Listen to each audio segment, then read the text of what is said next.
Hello, everybody. Jason up, New Age Revolution Cave. And as I've said before, I'm just not a fan of this backdrop. We've really got to get this room in order so that I can find places to sit. Right? If I face the camera this way, we got a big mess of VHS tapes. Over here is just a disaster, so we can't do that. I just got nowhere to sit. I really got nowhere to sit. But listen, it's as the title says. It's an 80's guy trying to watch modern movies, trying to watch maybe even more sophisticated movies. Look, there's nothing wrong with E.T. and Back to the Future and Friday the 13th, the final chapter. There's nothing wrong with that stuff, right? There's nothing wrong with watching Growing Pains and The Wonder Years. There's nothing wrong with watching A Pup Named Scooby-Doo and the Dennis the Menace cartoon. But there's so much more out there. There's so much more out there. I don't like the glare that's hitting the camera right now either. You know, it's just a disaster. I need a nice place to film. There's so much more out there, and I have rejected watching modern movies because half the time I don't like what's going on. I don't like the people. I don't like the attitudes. I don't like if there's some kind of a mission or agenda or whatever, it usually annoys me just because I just liked the simplicity of Back to the Future and the simplicity of The Goonies and movies like that. But look, I've got to challenge myself. I've got to push myself. And so I'm going to try to watch something sophisticated or modern a week. And don't worry about necessarily too much. Don't put too much stock into the sophisticated part. I'm not going to be watching The Pianist or The Swan or anything like that. I just want to watch some new movies. So I got this friend. You've seen him on the channel in the past. Name's Tansky. I don't think he has a first name. He's a real movie guy. And so I'm going to go to him and say, look, what should I watch? And he gave his top 10 list of the year, and on that list was a movie called The Substance. And it is not available on streaming. You have to pay for it on Amazon Prime, or you have to become a subscriber of something called Mubi, and I'm not adding another subscription service. So I went to Walmart, and they had the DVD copy of The Substance, and I purchased the DVD copy of The Substance for $14.99. And before anybody said, well, you got to get the Blu-ray, you got to get the 4K. No, I don't. Not anymore. I honestly think those days might be over too. And that's why I'm going to be okay with Walmart, because I got no problems buying a DVD and saving $20 and watching it on DVD quality. I don't care anymore. So I think unless they start putting out more Friday the 13th on 4K, movies that I would want to collect just for collection, I don't have to hunt down it. Look, if they had The Substance on DVD, Blu-ray, and 4K, I would get the Blu-ray if it was a few bucks more. But they didn't, or else I would have got the DVD. They didn't have anything else. So let's talk about The Substance, okay? Look, I'm not a critic. I'm not a movie reviewer. I'm not an experienced movie fanatic. So when my reviews of movies consist of, I liked it. It was good. That's how I review. I'm not a wine connoisseur. I'm not a beer connoisseur. Here's how I review a beer. I didn't like it. That's it. There's my review. So don't expect a professional movie review here, okay? What did they used to say? Run, don't walk. Run, don't walk to Mubi or Walmart or whatever and buy this movie. Buy the movie The Substance, okay? Let me tell you what's going on with this movie. And I'll try not to spoil anything for you, because I really think that you should see it. I really think you should see The Substance. We've got Demi Moore. Demi, I don't know. We've got Demi Moore and a lady an absolute picture of loveliness, a basket, a bundle of loveliness, a dreamy, out of this world actress called Margaret Qualley. And then we have a very creepy Dennis Quaid. All right, so here's the deal. First of all, this movie is very, very odd.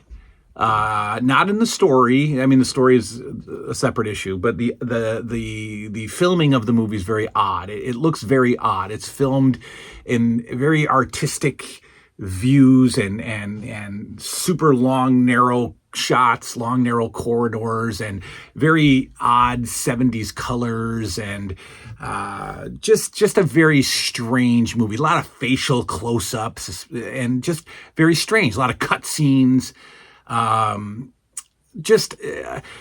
If you remember the fight scene from Raging Bull, where it's just it's not a Rocky type of fight scene. It's just, you'll see, it's just a very strangely filmed movie.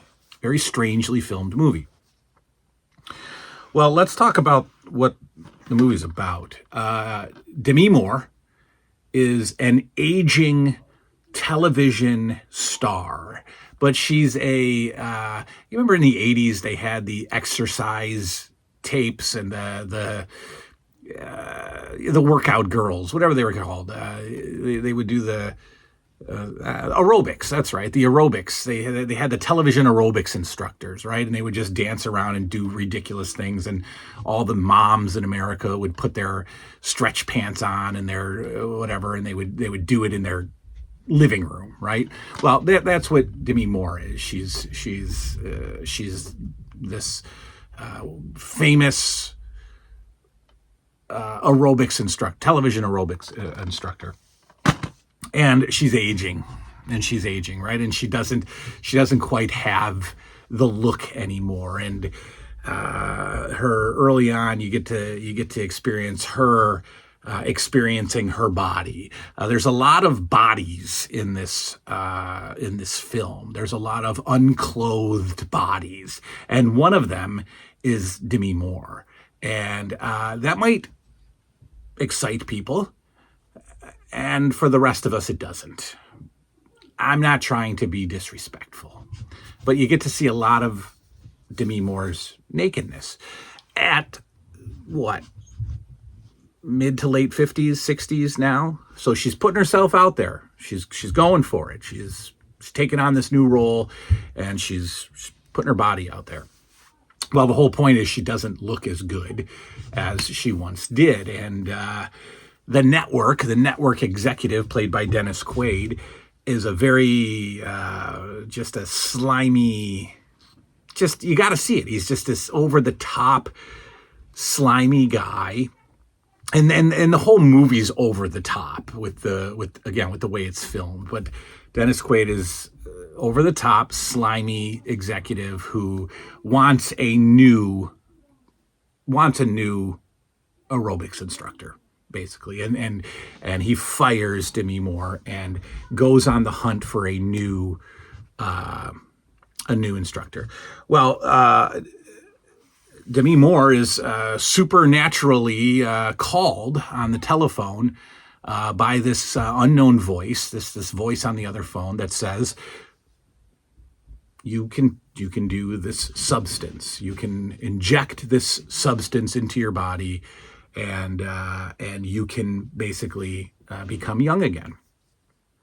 But it obviously comes with significant rules, lots of very serious rules, and you have to follow the rules.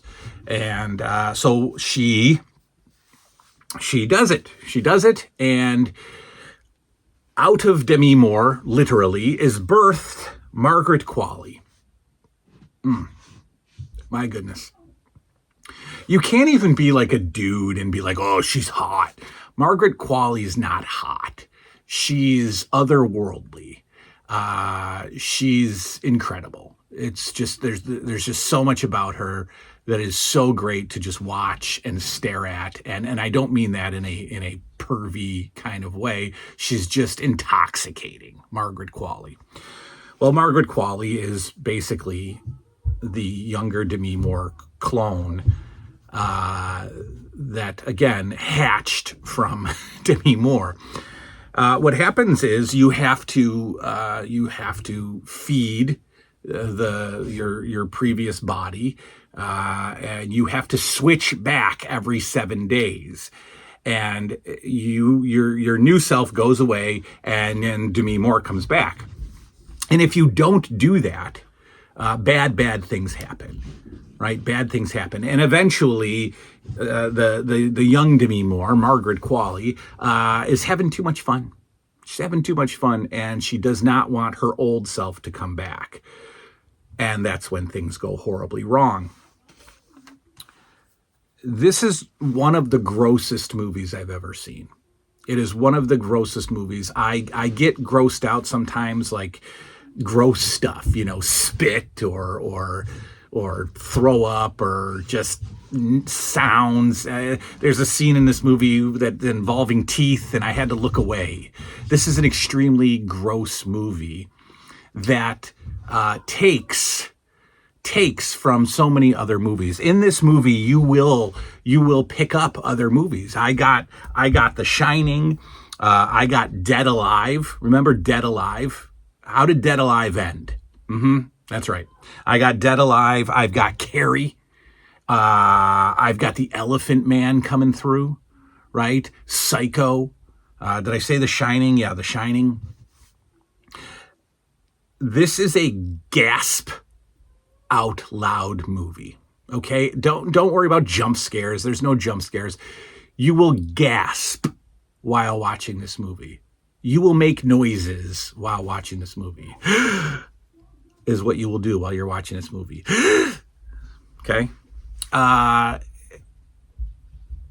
The special effects, I guess we could call it, makeup, prosthetics, I don't even know what we could call it, are over the top impressive, unbelievably impressive. Lots of nakedness, like I said, and the interesting part about Margaret Qualley's body is that it has to be so perfect that it's probably AI enhanced, this body that we see on the TV, because it's beyond perfect. So, and I don't mean like Playboy touch-up type stuff. I mean completely perfect body that is likely created. But her acting isn't created. Her face isn't created. Her aerobics dance scenes, yes, she created those herself.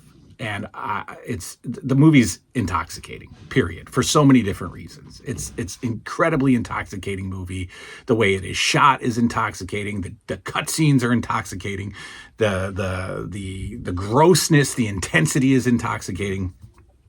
That's the theme of the movie, intoxicating. Don't be intoxicated while you watch it. You'll miss things. So good, The Substance. Ends so well. Ends perfectly. My goodness. Be prepared. Be prepared to be shocked. This is a shocking movie it's not shocking in that it hurts people or you don't get the Purge vibe of just over the top violence or anything like that. It's just shocking, but shockingly enjoyable. Go get it. Put your thoughts below if you haven't already. If you've seen it, put your thoughts below. When you do see it, because I'm demanding you to see it, put your thoughts below. And I've been suggested another movie I will watch in the next week or two and review that also. But The Substance, incredible. Margaret Qualley, alien, completely from a different planet. Incredible human being. Don't know what else she's done. I don't care. She only exists in this movie for me. Go watch The Substance. That is all. Good night now.